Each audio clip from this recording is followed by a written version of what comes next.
امام حسین علیہ السلام خط لکھا، قاصد کو دیا۔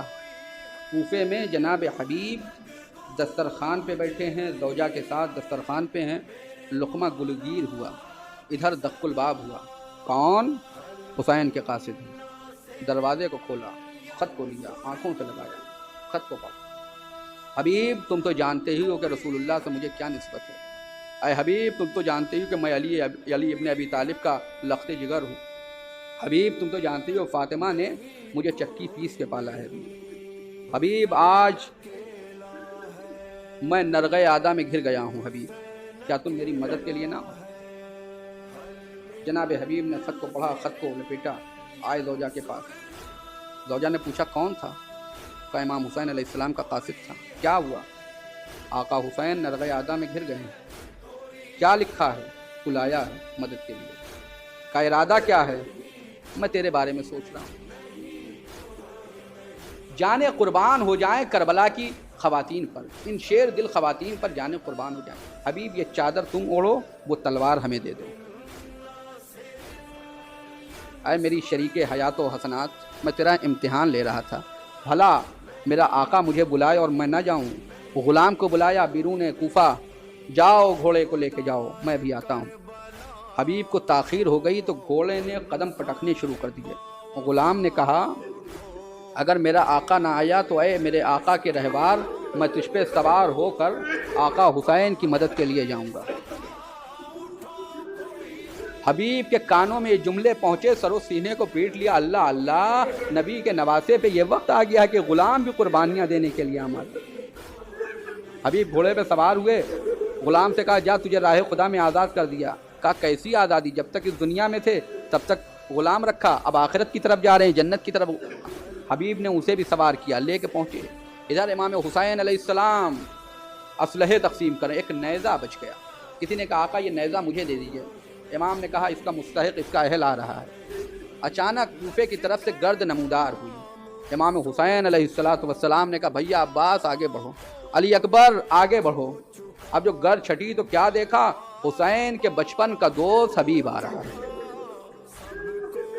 لشکر حسینی میں خوشی کی فضا ہے۔ ایک مرتبہ بہن کی کانوں تک یہ آواز پہنچی، بلایا اماں فضہ کون آیا ہے؟ جناب فضہ در خیمہ پہ آئیں، دیکھا حبیب آئے ہیں، جا کے بتایا اے شہزادی آقا حسین کے بچپن کے دوست حبیب آئے ہیں۔ ایک مرتبہ شہزادی نے فرمایا کہ اے اماں فضہ آپ جا کے حبیب کو میرا سلام کہہ دیجئے اور کہیے حبیب تمہارا شکریہ کہ تم اس وقت ہماری مدد کے لیے آ گئے۔ فضہ در خیمہ پہ آئی، حبیب کو آواز دی حبیب حبیب خوش نصیب ہو حبیب، اے حبیب خوشا نصیب حبیب۔ ہاں عزیزوں حبیب متوجہ ہو گئے، حبیب متوجہ ہو گئے۔ ارے فاطمہ زہرا کی کنیز ہے، قرآن میں گفتگو کرتی ہے، یہ کیا کہنے والی ہے؟ متوجہ ہو گئے، سب لوگ متوجہ ہیں۔ اب جو فضہ نے کہا، فضہ تو کہہ کے چلی گئی لیکن حبیب اپنے سر و سینے کو پیٹنے لگے۔ اے فضہ نے کہا حبیب علی کی بیٹی نے تمہیں سلام کہا ہے۔ جزاکم ربکم خیر الجزا، جزاکم ربکم خیر الجزا۔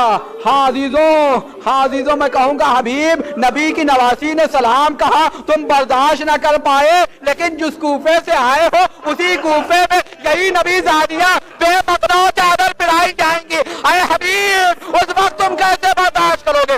جزاکم ربکم خیر الجزا۔ ہاں عزیزوں روز عاشور نمودار ہوئی، حبیب ابن مظاہر ہیں، شب عاشور حبیب ہیں۔ حبیب سے جناب نافع نے کہا اے حبیب فاطمہ کی بیٹی کو خواہر امام کو ہماری وفا پہ شک ہے، کیونکہ ادھر سے گزر رہے تھے جناب نافع، انہوں نے سنا امام حسین علیہ السلام خیمہ زینب میں گئے ہیں۔ ایک مرتبہ زینب نے کہا اے بھیا آپ نے اپنے اصحاب کو جانچ لیا ہے بھیا؟ اے بھیا ایسا تو نہیں کہ یہ آپ کو دشمنوں کے حوالے کر دے، کیونکہ جناب زینب نے دیکھا تھا بابا کے ساتھ لوگوں نے دغا کی تھی، بھائی حسن کے ساتھ دغا کی تھی۔ ایک مرتبہ زینب نے یہ سوال کر لیا امام حسین علیہ السلام نے کہا بہن میں نے ابھی ان کو دیکھ لیا، یہ ہمارے سچے وفادار صحابی ہے، ارے میرے جیسے صحابی ہے ویسے کسی کے صحابی نہیں ہے۔ اس بات کو جناب نافع نے سن لیا، جناب حبیب کو بلایا، اے حبیب نبی کی نوازی کو میری وفا میں شک ہے۔ ایک مرتبہ تمام آزاد جمع ہو گئے خیمے کے باہر، اے فاطمہ کی بیٹی، اے نبی کی نوازی، اگر آپ حکم دیجئے اپنی گردنوں کو اپنی تلوار سے کاٹ لیں۔ جزاکم ربکم خیر الجزا۔ حافظو روزے عاشور نمو ادار ہوا، حبیب اجازت لے کے چلے، میدان میں گئے، کبھی میمنے پہ حملہ، کبھی میسرے پہ حملہ، کبھی قلب لشکر پہ حملہ، ایک مرتبہ حبیب کے سر و تن میں جدائی کی گئی، حسین حبیب کے جنازے پہ پہنچے، حبیب کو جنازے کو لے کے آئے۔